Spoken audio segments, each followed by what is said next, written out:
তরকারির টাকা সহ আমরা সব টাকা রিফান্ড করে দেব ইনশাআল্লাহ। আপনাকে বাসার সেরা রাঁধুনি আমরা বানাবোই, ডেলিভারি চার্জ একদম ফ্রি। আসসালামু আলাইকুম। আপনি খুব ভালো রান্না করেন, তবে আপনার এই রান্না খাওয়ার পরে বাসায় কেউ আপনার প্রশংসা করে না, বা আপনার রান্না খাওয়ার পরে অনেকে বলছে তাদের পেটের সমস্যা, গ্যাস্ট্রিকের সমস্যা, এরকম সমস্যা হচ্ছে। এই দোষটা কি আসলে আপনার? অবশ্যই না, এই দোষটা আপনার না, দোষটা হচ্ছে আপনি আপনার রান্নায় যে মশলাগুলো ব্যবহার করছেন সেগুলোর। তবে আপনাকে চিন্তা করতে হবে না, আমরা বনভূমি আপনার জন্য একটা সমাধান নিয়ে আসছি। সমাধানটা হচ্ছে আমরা আপনার জন্য একটা কম্বো সেট নিয়ে আসছি। এই কম্বো সেটটা এইরকম একটা প্রিমিয়াম প্যাকেজ করে আপনাদের কাছে আমরা পাঠিয়ে দিচ্ছি। আমি প্যাকেজটা খুলে আপনাকে দেখাচ্ছি।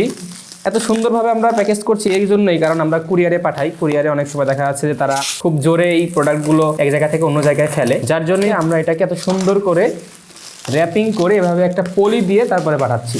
যখন আপনি অর্ডার করবেন একটা প্রোডাক্ট, তখন যদি প্রোডাক্টটা আপনার কাছে একভাবে সেফলি না যায়, সেক্ষেত্রে কিন্তু আপনার কাছে ভালো লাগবে না। আর যার জন্যই হচ্ছে আমরা বনভূমি আপনার জন্য এত সুন্দর করে একটা প্যাকেজ করে প্রোডাক্টটা পাঠিয়ে দিচ্ছি।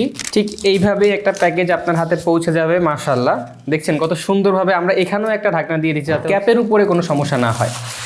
তো আমাদের কাছ থেকে যদি আপনি প্রোডাক্টটা নর্মালি একটা একটা করে কিনতে যেতেন, সেক্ষেত্রে কিন্তু আপনার প্রায় 2200 টাকার মতো খরচ হতো। তবে আমরা আপনাকে যেহেতু কম্বো দিচ্ছি, কারণ আপনাকে বাসার সেরা রাঁধুনি আমরা বানাবোই, এই কম্বোটা আপনি এখন পাচ্ছেন মাত্র 1700 টাকায়, এবং ডেলিভারি চার্জ একদম ফ্রি। থাকছে হচ্ছে একটা বনভূমি ইরানি জিরার গুঁড়া, ধনিয়ার গুঁড়া, পাহাড়ি হলুদের গুঁড়া এবং বোটাবিহীন মরিচের গুঁড়া। প্রত্যেকটা কৌটায় 500 গ্রাম থাকবে। আর বনভূমি এই মশলা দিয়ে রান্না করার পর যদি আপনার রান্নার প্রশংসা কেউ না করে, বা আপনার রান্না যদি খারাপ হয়, তাহলে তরকারির টাকা সহ আমরা সব টাকা রিফান্ড করে দেব ইনশাআল্লাহ। তাই নিজেকে বাসার সেরা রাঁধুনি করে তুলতে এখনই ঝটপট অর্ডার করে ফেলুন বনভূমির এই মশলা কম্বোটি।